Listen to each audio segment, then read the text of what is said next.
Hello दोस्तों, जय हिंद जय भारत। एक बार फिर स्वागत है आपका मेरे यूट्यूब चैनल नॉलेज स्कूप पर। तो जैसा कि आपको पता लगा होगा, नीट का 21 जून को 2026 को जो री एग्जाम हुआ था उसका रिजल्ट आ गया और इस बार 50% से ज्यादा बच्चों ने जो है वो नीट का एग्जाम क्लियर कर लिया। बहुत खुशी की बात है, लेकिन इस खुशी के पीछे एक बहुत बड़ा गम भी है, बहुत बड़ा दुख भी है। और दुख की बात यह है कि जब 3 मई 2026 को पता लगा कि नीट का जो पेपर है वो लीक हो गया, तो उसका सदमा कई बच्चे बर्दाश्त नहीं कर पाए। क्यों नहीं बर्दाश्त कर पाए? क्योंकि नीट का प्रिपरेशन जो है वो आसान नहीं है। इसमें बहुत ज्यादा हार्डवर्क करना पड़ता है, बहुत मेहनत करनी पड़ती है।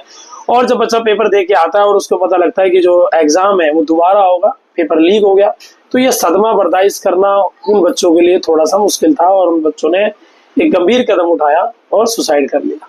लगभग 10 से 16 बच्चों ने सुसाइड किया है। आंकड़ा ये बता रहा है 10 से 14, 12-14 इतने बच्चों ने जो है सुसाइड कर लिया। और इसके पीछे जंतर मंतर पर प्रोटेस्ट भी चल रहा है, स्टूडेंट प्रोटेस्ट कर रहे हैं।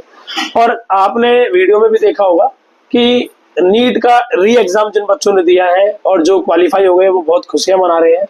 एक तरफ प्रोटेस्ट चल रहा है जिसका कोई रिजल्ट नहीं निकल रहा, सरकार हमारी कोई एक्शन नहीं ले रही, या सरकार उन बच्चों को आश्वासन नहीं दे रही, उनके माता पिता को कोई आश्वासन नहीं दिया जा रहा, बल्कि विद्यार्थियों पे लठ बरसाए जा रहे हैं, डंडे मारे जा रहे हैं, उनके साथ गलत व्यवहार किया जा रहा है।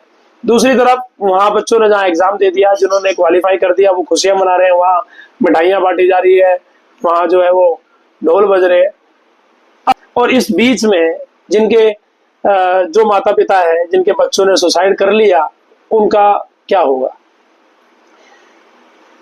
उनके बच्चे तो चले गए। अब ना यहाँ रिजल्ट निकला, ना बच्चा वहां दोबारा पेपर दे पाया, उसने सुसाइड कर लिया। अब इस दुख को कौन समझेगा? ना सरकार सुन रही है और ना उन विद्यार्थियों ने इस दुख को प्रकट किया। जिन बच्चों ने सुसाइड किया उन बच्चों का दुख किसी ने प्रकट किया? रिजल्ट आने के बाद इस तरीके की जो खुशियां मनाई जा रही थी ना, ये नहीं मनानी चाहिए थी। बल्कि मैं मानता हूं कि खुशी का दौर है, खुशी मनानी चाहिए, लेकिन इस तरीके से नहीं। जब आपको पता है कि री एग्जाम हुआ है और उसमें से पहले ही बच्चों ने सुसाइड कर लिया, तो उनका क्या होगा, उनके बारे में कौन सोचेगा? तो ये समझाना चाहूंगा कि इन बड़े बड़े इंस्टीट्यूट की एडवर्टाइजमेंट देख के या किसी दूसरे के कहने पर आप अपने बच्चों को मत झोंको। देखो, एक है पढ़ने वाला और एक है पढ़ाने वाला, ये दोनों एक दूसरे के ऊपर आश्रित है। तो जिसको डॉक्टर बनना है वो वैसे भी उस टीचर को ढूंढ लेगा कि जो उसको पढ़ा सकता है। जरूरी नहीं है कि वो किसी बड़े इंस्टीट्यूट की ब्रांड में जाके पढ़ेगा तभी वो डॉक्टर बनेगा। आज से पहले भी डॉक्टर बनते थे, ऐसा नहीं है कि पहले कभी कोई डॉक्टर नहीं बना। पर सुसाइड केस शायद इतने नहीं थे जितने अब नीट के एग्जाम को लेके सुसाइड केस सुनने में आते हैं। तो ये जो बड़े बड़े इंस्टीट्यूट है ना, मैं इनको भी ये कहना चाहूंगा कि आप ना एक तरीके से बच्चों पे थोपते हो कि भाई तू हमारे पास आ और पढ़। आपकी दो ही एडवर्टाइजमेंट होती है, नीट का एग्जाम और इंजीनियरिंग एग्जाम जो जीई का एग्जाम होता है। या तो आपको नीट करना है या जी करना है, ये दो ही एग्जाम क्लियर करोगे तो आप सरवाइव कर पाओगे। नहीं, दुनिया में कोई और स्कोप है नहीं, कोई और क्षेत्र नहीं है। आपका पोस्टर स्कूल के बाहर लगा है, गलियों में लगा है, बड़ी बड़ी बिल्डिंग्स में आपके पोस्टर है, सोशल मीडिया पे आपकी एडवर्टाइजमेंट आ रही है, टीवी पे आपकी एडवर्टाइजमेंट आ रही है, और एक ही एडवर्टाइजमेंट आ रही है, नीट नीट नीट और इंजीनियरिंग, नीट और इंजीनियरिंग। इसके अलावा कोई और क्षेत्र नहीं है जहाँ बच्चा कामयाब हो जाए।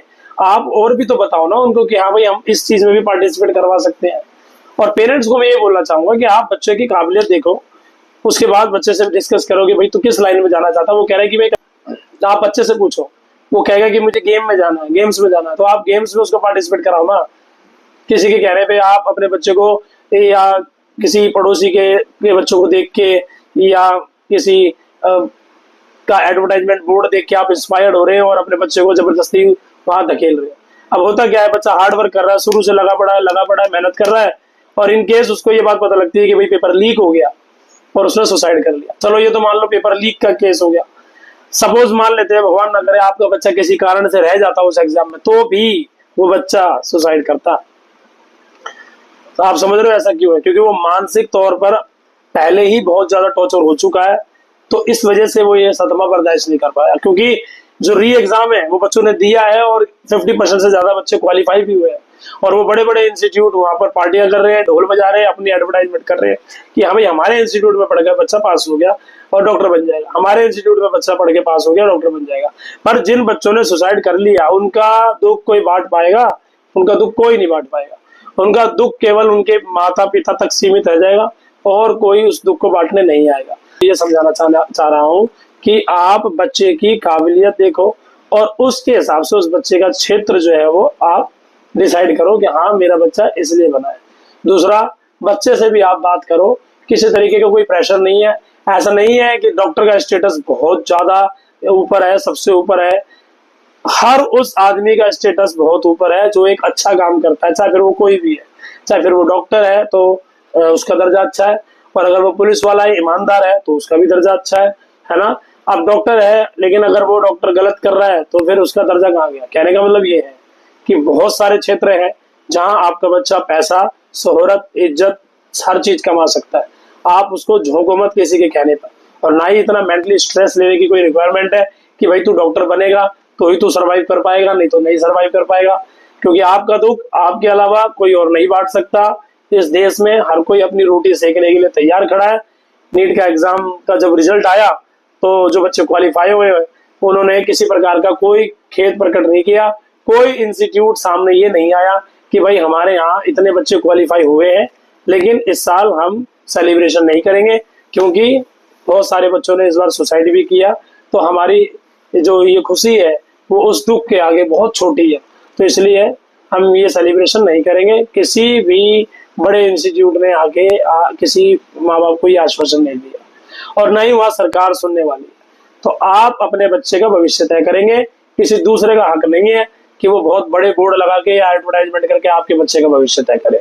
हो सकता है आपको मेरी बात बुरी लगी हो, पर सच्चाई यही है कि आपका दुख आप तक सीमित है। इसके आगे आपका दुख सुनने के लिए कोई तैयार नहीं है।